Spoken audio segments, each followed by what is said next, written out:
হচ্ছে এই একটু মানে ঝুলন্ত অবস্থায় আছে, ওয়েটিং এ বা একটু দূরবর্তী পজিশনে বা ভালো সাবজেক্ট এখনো আসে নাই, সামনে কুমিল্লা হাজী দানেশ দিবা এবং হচ্ছে লাস্ট ফাইট একদম হচ্ছে লাস্ট ভরসা গুচ্ছ। এবং অনেকে আছো যাদের শুধু শেষ ভরসা হচ্ছে গুচ্ছ, বাট ফ্যাক্ট হচ্ছে আমাদের এটা একটা কোর্সের লঞ্চিং, ঠিক আছে? বাট কোর্সের লঞ্চিং হলো, আমি তোমার একদম সত্যি কথা বলি ভাই, এই কোর্স দিয়ে তুমি কখনো চান্স পাবা না। চান্স পাইতে হলে তোমার পড়ার টেবিলে বসতে হবে, নিজে সময় দিতে হবে ভাই, ঠিক আছে? তুমি ভাই এই কোর্স তো অনেকগুলা কিনছো, অনেক কোর্স করছো না? তাহলে আলটিমেটলি এবং আমাদের এই যে এতগুলা কোর্স শেষ হয়ে এতদিন আমরা হচ্ছে একদম ম্যারাথন এই সেই সব কিছু দিছি, তো আমরা যদি বারবারও তোমাকে পড়াই, তুমি যদি পড়ার টেবিলে নিজে পড়াটা নিজের মধ্যে না নিতে পারো ভাই, সত্যি কথা বলতেছি কোনো ভালো আউটপুট আসবে না। একটা প্রশ্ন অ্যানালাইসিস করে প্রশ্ন ধরা শিখাটা খুব জরুরি।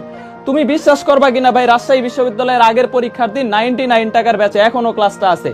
ম্যাথে আমি বিপ্রতি সম ম্যাট্রিক্স পড়ায় দিলাম যে মুখ্য কর্ণের ভুক্তিগুলা শূন্য হবে। সকালেই পরীক্ষায় আসছে x-2, তারপরে হচ্ছে y-3, এটা বিপ্রতি সম হইলে x আর y এর ভ্যালু কত।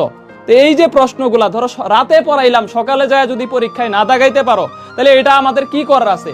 তারপরে উপকেন্দ্রিক লম্বের দৈর্ঘ্য 2b² 2a² b, আমরা হচ্ছে বড় ছোট ফ্যাক্ট করি না, মাইনাসের আগে যে থাকে অধিবৃত্তের ক্ষেত্রে, এই জিনিসগুলা কিন্তু একদম রাতে আলোচনা করলাম, সকালে পরীক্ষা দিলা, দেখো একদম প্রমাণ।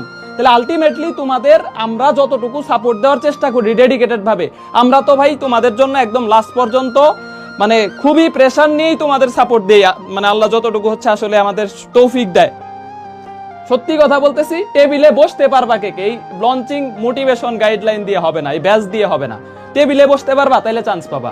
তুমি আগে এটা বলো, তুমি কোর্স না করলেও চান্স পাবো। তুমি আজকে কোনো কোর্স করো না, তুমি টেবিলে 2টা মাস বসে থাকো, একদম ধৈর্য ধইরা ভাই, যা হইছে আশেপাশের দুনিয়াতে যা কিছু তোমার নিয়ে নেগেটিভিটি আসতেছে ভাই, তুই চান্স পাইতেছিস না, তোর এটা নাই, তোরে ছাইরা যাইতেছে সবাই, তোর ফ্রেন্ড সার্কেল কমে যাইতেছে, তোর গার্লফ্রেন্ড ছাইরা যাইতেছে, তোর বয়ফ্রেন্ড ছাইরা যাইতেছে, তোর কিচ্ছু নাই, তোরা হচ্ছে ফ্যামিলি তোরা হচ্ছে মানে দূরে সলাই দিতেছে বা হচ্ছে অনেক কথা শুনতে। তুই জাস্ট 2টা মাস চোখ বন্ধ করে, সামনে যেহেতু আবার রমজান মাস আছে, তো আলটিমেটলি সবকিছু থেকে একদম নিজের স্ট্রেস ফ্রি ভাবে 2টা মাস যদি পড়ার টেবিলে থাকতে পারো ভাই, এই কোর্সে ভর্তি না হইলেও তুমি চান্স পাবা। সত্যি কথা বলতেছি ভাই, এই তোমার প্রমোশন করে কোর্সে ভর্তি করার মতো মেন্টালিটি বা হচ্ছে সময় এখন আসলে না। তুমি পড়ার টেবিলে বসতে পারলেই চান্স পাবা, ঠিক আছে? তুমি কি পারবা পড়ার টেবিলে বসতে? এটা আমার বলো তো ইনশাল্লাহ, যে ভাই আমি আসলে এই আজকের ইনশাল্লাহ বইলা 2 দিন পরে ভুলা যাও ভাই, এলা আসলে হয় না।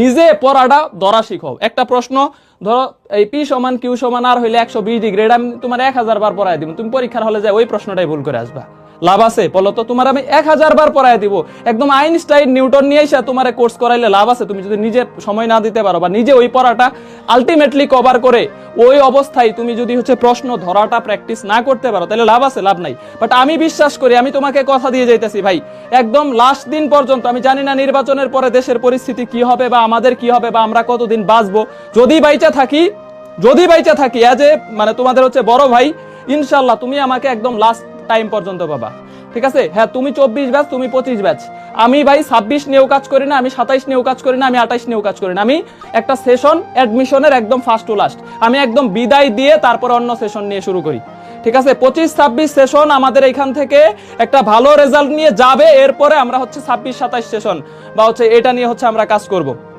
ঠিক আছে? তো তোমরা আমার পাশে থাকবা কিনা লাস্ট পর্যন্ত? আমি যেইভাবে যতটুকু গাইডলাইন দিব এটা কি ফলো করবা কিনা, এটা করবা কিনা ভাই? গুচ্ছ কোর্সে কি কি থাকতেছে, কে পড়াবে, কোন সাবজেক্ট পড়াবে, সবই তোমাদেরকে বলবো। এবং আমরা অতি চাকচিক্য বা অতিরঞ্জিত কোনো কিছুই আসলে বলি না, কারণ আমরা মনে করি এই যে এই জবানটা দিয়ে যা বলতেছি এটা যদি দিতে না পারি আলটিমেটলি হুদাই হচ্ছে গালি খাইতে হবে, মানুষের হচ্ছে একটা দায়বদ্ধতা থেকে যাবে।